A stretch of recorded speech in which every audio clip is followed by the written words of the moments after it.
ফের সামান্য নামল রাতের পারদ। শনিবার রাতে আরও সামান্য পারদ পতনের ইঙ্গিত। আগামী শুক্রবার পর্যন্ত শীতের আমেজ বাংলায়। তবে রাজ্যের কোথাও বৃষ্টির সম্ভাবনা নেই বলেই জানিয়েছে হাওয়া অফিস।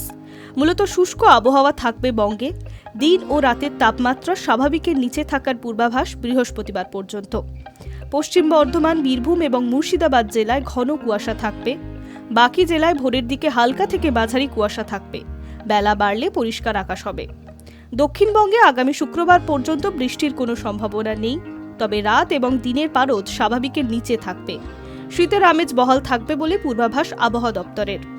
উত্তরবঙ্গে দার্জিলিং, কোচবিহার, জলপাইগুড়ি এবং 2 দিনাজপুরে ঘন কুয়াশার সম্ভাবনা রয়েছে। দৃশ্যমানতা কমার ইঙ্গিত। বাকি জেলায় হালকা থেকে মাঝারি কুয়াশার পূর্বাভাস রয়েছে। সিকিমে পশ্চিমী ঝঞ্ঝার প্রভাব পড়তে পারে। ফলে রবি এবং সোমবার উঁচু পার্বত্য এলাকায় হালকা তুষারপাত হতে পারে। কলকাতায় আপাতত দিন এবং রাতের তাপমাত্রা খুব বেশি রদবদলের সম্ভাবনা নেই।